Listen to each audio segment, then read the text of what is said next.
वाहेगुरु जी का खालसा, वाहेगुरु जी की फतेह। सत श्री अकाल संगत जी, आज हम एक ऐसे विषय पर बात करने जा रहे हैं जो दिखने में बहुत छोटा है लेकिन उसकी शक्ति असीम है। गुरुद्वारे का प्रसाद, क्या यह सिर्फ एक मीठा हलवा है या इसके पीछे छुपी है कोई ऐसी शक्ति जो इंसान की किस्मत तक बदल सकती है? आज की इस श्रृंखला में हम जानेंगे प्रसाद की वो सच्चाई जो दिल को छू जाएगी और शायद आपकी सोच भी बदल देगी। तो अंत तक जरूर जुड़े रहिए, क्योंकि यह सिर्फ एक कहानी नहीं, यह है गुरु की कृपा का अनुभव। दुनिया में कई तरह के भोजन होते हैं, कुछ पेट भरते हैं, कुछ स्वाद देते हैं, लेकिन एक भोजन ऐसा भी है जो सिर्फ पेट ही नहीं भरता बल्कि आत्मा को भी तृप्त कर देता है। यह भोजन है गुरुद्वारे का प्रसाद। कई लोग इसे सिर्फ आटा, घी और शक्कर से बना हलवा समझते हैं, लेकिन जो इसकी असली शक्ति को जानते हैं वे कहते हैं यह सिर्फ हलवा नहीं, यह गुरु की कृपा है। आज की इस वीडियो में हम जानेंगे गुरुद्वारे के प्रसाद की शक्ति क्या है, क्यों इसे लेने से मन शांत हो जाता है और क्यों सदियों से करोड़ों लोग इसे सबसे पवित्र भोजन मनाते हैं। जब गुरु नानक देव जी इस धरती पर आए, उन्होंने लोगों को बहुत बड़ा संदेश दिया। उन्होंने कहा, इस दुनिया में कोई बड़ा नहीं, कोई छोटा नहीं, सब एक ही परमात्मा की संतान है।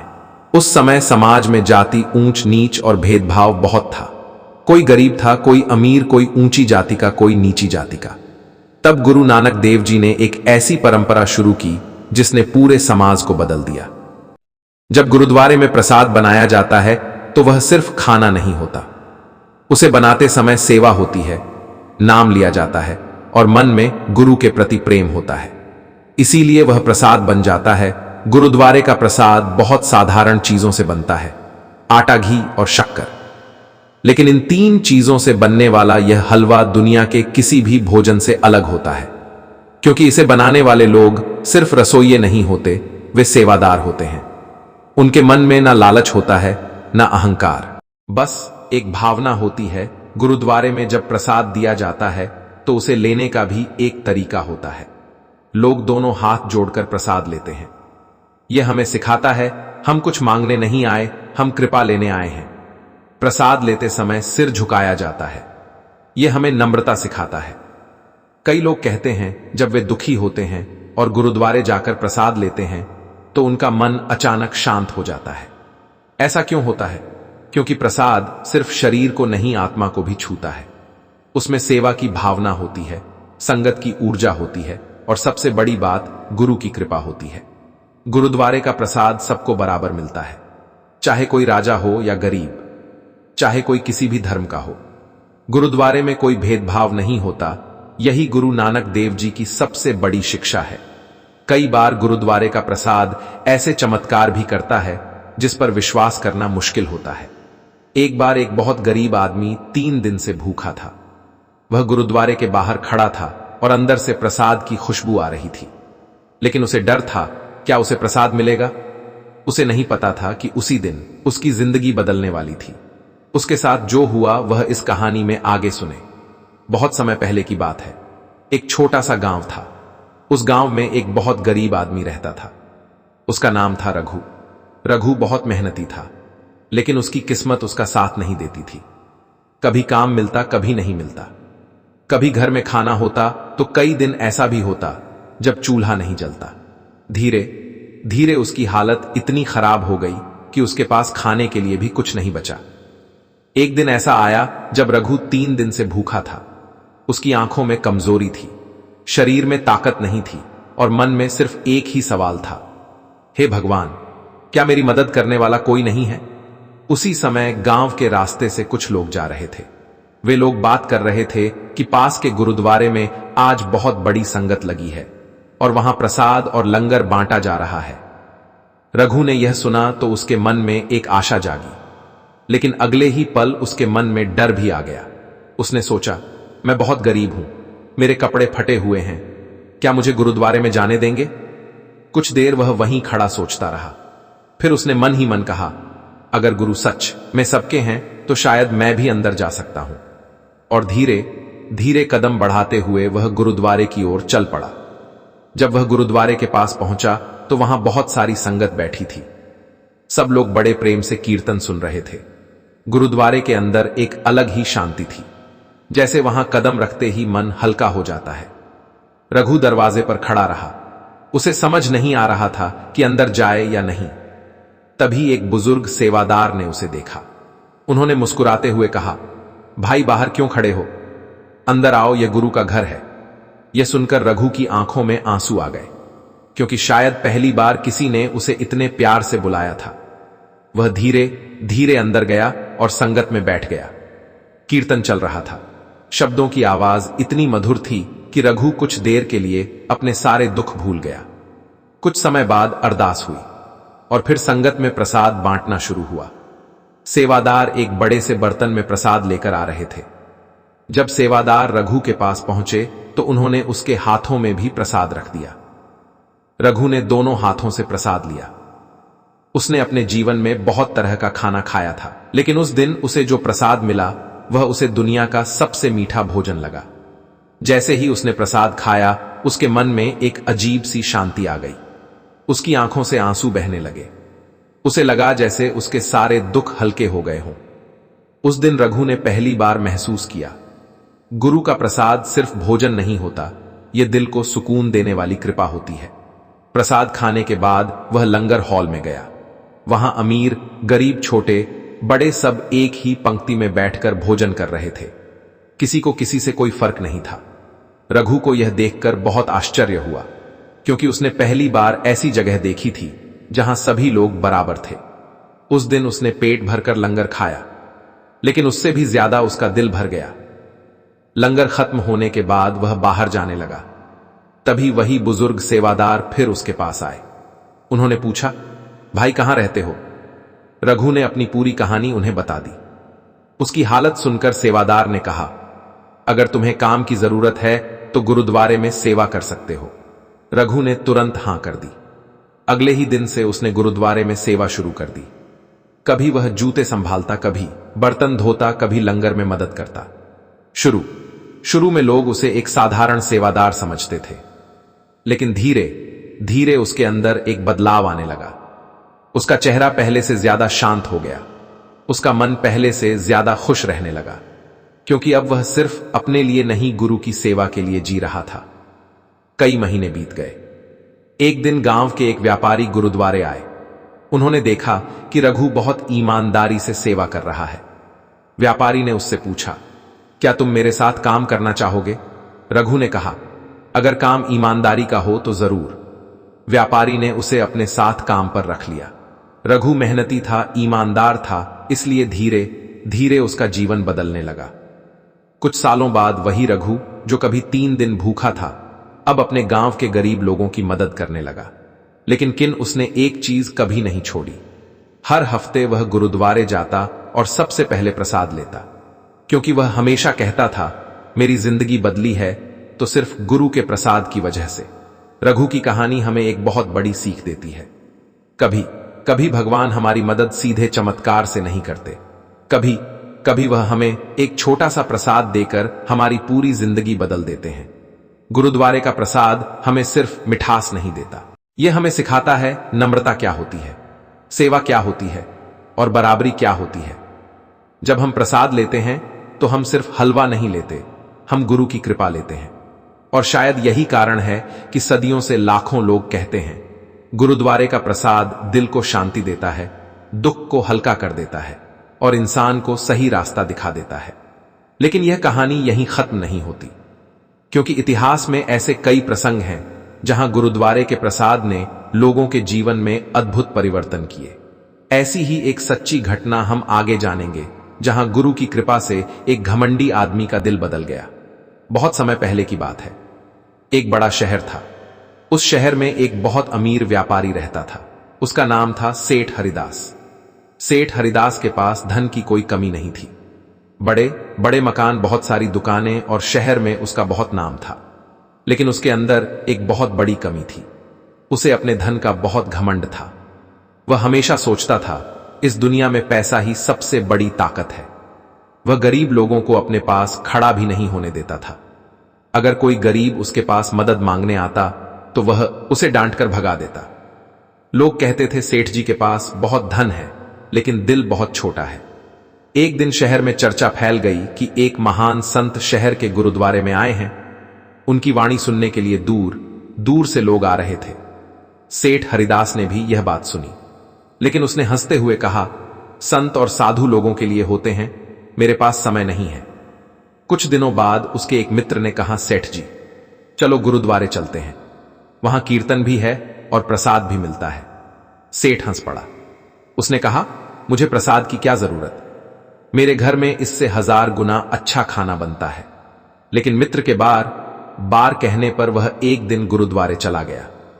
जब वह गुरुद्वारे पहुंचा तो उसने देखा कि वहां बहुत बड़ी संगत बैठी है। अमीर भी थे, गरीब भी थे, बच्चे भी थे, बुजुर्ग भी थे। सब लोग शांति से कीर्तन सुन रहे थे। सेठ को यह देखकर अजीब लगा, क्योंकि वहां कोई भी अपने धन या पद का दिखावा नहीं कर रहा था। सब एक जैसे बैठे थे। कुछ देर बाद अरदास हुई और फिर संगत में प्रसाद बांटना शुरू हुआ। सेवादार एक एक करके सबको प्रसाद दे रहे थे। जब सेवादार सेठ के पास आए तो उन्होंने उसके हाथों में भी प्रसाद रख दिया। सेठ ने प्रसाद को देखा और मन ही मन सोचने लगा, बस इतना सा हलवा। उसने प्रसाद को खाने के बजाय अपनी जेब में रख लिया। उसके पास बैठे एक बुजुर्ग ने यह देख लिया। उन्होंने धीरे से कहा, बेटा यह प्रसाद है, इसे सम्मान से खाना चाहिए। सेठ ने थोड़ा मुस्कुराते हुए कहा, मेरे लिए यह बस हलवा है। बुजुर्ग ने कुछ नहीं कहा। कुछ देर बाद सेठ गुरुद्वारे से बाहर निकल गया। जब वह घर पहुंचा तो उसने देखा कि उसके घर में अजीब सा माहौल है। उसके नौकर बहुत परेशान थे। उसके बेटे को अचानक तेज बुखार हो गया था। डॉक्टर आए, दवाइयां दी गईं, लेकिन बुखार उतर ही नहीं रहा था। सेठ बहुत परेशान हो गया। उसने शहर के सबसे बड़े डॉक्टरों को बुलाया, लेकिन किसी को भी बीमारी समझ नहीं आई। पूरी रात बीत गई। सेठ के मन में डर बैठ गया। तभी उसे अचानक गुरुद्वारे वाले बुजुर्ग की बात याद आई। यह प्रसाद है, इसे सम्मान से खाना चाहिए। सेठ को अपनी गलती का एहसास होने लगा। वह तुरंत अपनी जेब में रखा प्रसाद लेकर आया।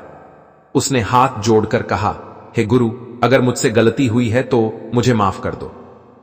फिर उसने वह प्रसाद अपने बेटे के मुंह में थोड़ा सा रख दिया। कुछ देर बाद एक अजीब सी बात हुई। उसके बेटे का बुखार धीरे धीरे कम होने लगा। सुबह तक वह लगभग ठीक हो गया। सेठ यह देखकर हैरान रह गया। उसकी आंखों में आंसू आ गए। उसे पहली बार महसूस हुआ, धन से सब कुछ नहीं मिलता।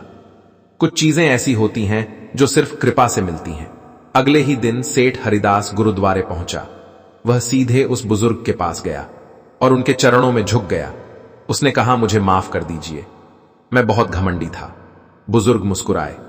उन्होंने कहा, बेटा, गुरु का घर सबको सिखाने के लिए होता है। उस दिन से सेठ हरिदास का जीवन बदल गया। वह हर हफ्ते गुरुद्वारे आने लगा। वह प्रसाद बहुत सम्मान से लेने लगा। धीरे धीरे उसने सेवा भी शुरू कर दी। कभी वह जूते संभालता, कभी बर्तन धोता। लोग हैरान थे। जो आदमी कभी गरीबों को अपने पास खड़ा नहीं होने देता था, वह अब उन्हीं लोगों की सेवा कर रहा था। एक दिन किसी ने उससे पूछा, सेठ जी, आपको यह बदलाव कैसे आया? सेठ ने मुस्कुराते हुए कहा, मुझे यह सीख गुरु के प्रसाद ने दी है। उसने कहा, प्रसाद हमें याद दिलाता है कि हम चाहे कितने भी अमीर क्यों ना हो, हम सब परमात्मा के सामने बराबर हैं। इस कहानी से हमें एक बहुत गहरी सीख मिलती है। कभी कभी हमारा अहंकार हमें सच्चाई से दूर कर देता है, लेकिन जब हम गुरु के दरबार में झुकते हैं तो हमारा घमंड टूट जाता है और वही क्षण हमारे जीवन का सबसे बड़ा बदलाव बन जाता है। गुरुद्वारे का प्रसाद सिर्फ मिठास नहीं देता, यह इंसान के अंदर नम्रता और प्रेम भी भर देता है। शायद यही कारण है कि सदियों से लोग कहते हैं, गुरु का प्रसाद कभी छोटा नहीं होता, उसमें गुरु की कृपा छुपी होती है। लेकिन अभी एक और अद्भुत कहानी बाकी है। एक ऐसी घटना जिसमें सिर्फ एक छोटे से प्रसाद ने एक पूरे गांव की किस्मत बदल दी। बहुत पुराने समय की बात है। पहाड़ों के पास एक छोटा सा गांव था। वह गांव बहुत सुंदर था, लेकिन वहां के लोगों की जिंदगी आसान नहीं थी। गांव में खेती ही लोगों का मुख्य सहारा था। अगर फसल अच्छी हो जाए तो गांव में खुशियां होती, और अगर बारिश ना हो तो पूरा गांव परेशान हो जाता। एक साल ऐसा आया जब गांव में बारिश बिल्कुल नहीं हुई। नदियां सूखने लगीं, खेत सूखने लगे और लोगों के घरों में अनाज खत्म होने लगा। धीरे धीरे गांव में भूख और चिंता फैलने लगी। लोग रोज आसमान की ओर देखते और प्रार्थना करते, हे प्रभु हमारी मदद करो। लेकिन दिन बीतते गए और हालात और खराब होते गए। उस गांव में एक छोटा सा गुरुद्वारा भी था। गांव के कुछ लोग रोज वहां जाकर अरदास करते थे। एक दिन गांव के बुजुर्गों ने मिलकर तय किया, हमें गुरु के दरबार में अरदास करनी चाहिए। अगले दिन पूरे गांव के लोग गुरुद्वारे में इकट्ठा हुए और बहुत भाव से अरदास की गई। अरदास के बाद संगत में प्रसाद बांटा गया। वह प्रसाद बहुत कम था, क्योंकि गांव में आटा और घी भी बहुत कम बचा था। फिर भी सेवादारों ने पूरे प्रेम से प्रसाद बनाया। संगत में बैठे हर व्यक्ति को थोड़ा थोड़ा प्रसाद मिला। उसी समय संगत में एक बुजुर्ग संत भी बैठे थे। उन्होंने गांव वालों की परेशानी सुनी। फिर उन्होंने धीरे से कहा, गुरु की कृपा से सब ठीक होगा, लेकिन हमें विश्वास और सेवा दोनों करनी होंगी। लोगों ने उनसे पूछा, हम क्या करें? संत ने कहा, कल से रोज गुरुद्वारे में संगत बैठाओ और प्रसाद बनाओ, चाहे थोड़ा ही क्यों ना हो। गांव वाले हैरान हो गए। उन्होंने कहा, हमारे पास तो बहुत कम आटा बचा है। संत मुस्कुराए। उन्होंने कहा, जहां विश्वास होता है वहां कमी नहीं रहती। गांव वालों ने संत की बात मान ली। अगले दिन फिर संगत बैठी। थोड़े से आटे और घी से प्रसाद बनाया गया। हर दिन संगत होती, हर दिन थोड़ा सा प्रसाद बनता और लोग मिलकर प्रार्थना करते। कुछ दिन बीत गए। एक दिन गांव में एक अजनबी व्यापारी आया। वह रास्ता भटक गया था। गांव वालों ने उसे गुरुद्वारे में बैठने को कहा। उसने संगत के साथ कीर्तन सुना और फिर उसने भी प्रसाद लिया। उस व्यापारी को गांव वालों की हालत का पता चला। उसने पूछा, आप लोगों के पास अनाज क्यों नहीं है? गांव वालों ने सारी कहानी बता दी। व्यापारी कुछ देर चुप रहा। फिर उसने कहा, मेरे पास शहर में बहुत अनाज है, अगर आप चाहें तो मैं आपकी मदद कर सकता हूं। गांव वाले यह सुनकर खुश हो गए। कुछ ही दिनों में व्यापारी ने गांव में बहुत सारा अनाज भिजवा दिया। अब गांव में कोई भूखा नहीं था। लेकिन कहानी यहीं खत्म नहीं हुई। कुछ दिनों बाद आसमान में बादल छाने लगे और फिर एक दिन जोरदार बारिश शुरू हो गई। बारिश इतनी अच्छी हुई कि उस साल गांव की फसल बहुत शानदार हुई। खेत फिर से हरे हो गए, नदियां फिर से भर गईं, गांव में खुशियां लौट आईं। गांव के लोग गुरुद्वारे गए और गुरु का धन्यवाद किया। उसी समय किसी ने संत से पूछा, क्या यह सब प्रसाद की वजह से हुआ? संत मुस्कुराए। उन्होंने कहा, प्रसाद में आटा और घी तो थोड़ा होता है, लेकिन उसमें विश्वास बहुत होता है। उन्होंने कहा, जब लोग मिलकर गुरु के दरबार में बैठते हैं, जब सेवा करते हैं और जब प्रेम से प्रसाद बांटते हैं, तो वहां कृपा अपने आप आ जाती है। उस दिन गांव वालों को एक बहुत बड़ी सीख मिली। प्रसाद सिर्फ भोजन नहीं होता, यह लोगों को एक साथ जोड़ता है। यह हमें सिखाता है सेवा क्या होती है, संगत क्या होती है और विश्वास क्या होता है। गुरुद्वारे का प्रसाद हमें याद दिलाता है, दुनिया में सबसे बड़ी ताकत धन या शक्ति नहीं, बल्कि प्रेम और विश्वास है। आज भी जब लोग गुरुद्वारे जाते हैं और प्रसाद लेते हैं, तो शायद उन्हें पता नहीं होता कि उस छोटे से प्रसाद में सदियों की परंपरा, सेवा की भावना और गुरु की कृपा छुपी होती है। इसीलिए कहा जाता है, गुरु का प्रसाद छोटा नहीं होता, उसमें अनंत आशीर्वाद छुपा होता है। और जो भी सच्चे दिल से गुरु के दरबार में जाता है, वह खाली हाथ कभी नहीं लौटता। कभी उसे शांति मिलती है, कभी साहस, कभी रास्ता और कभी नई जिंदगी। यही है गुरुद्वारे के प्रसाद की सच्ची शक्ति। वाहेगुरु जी का खालसा, वाहेगुरु जी की फतेह।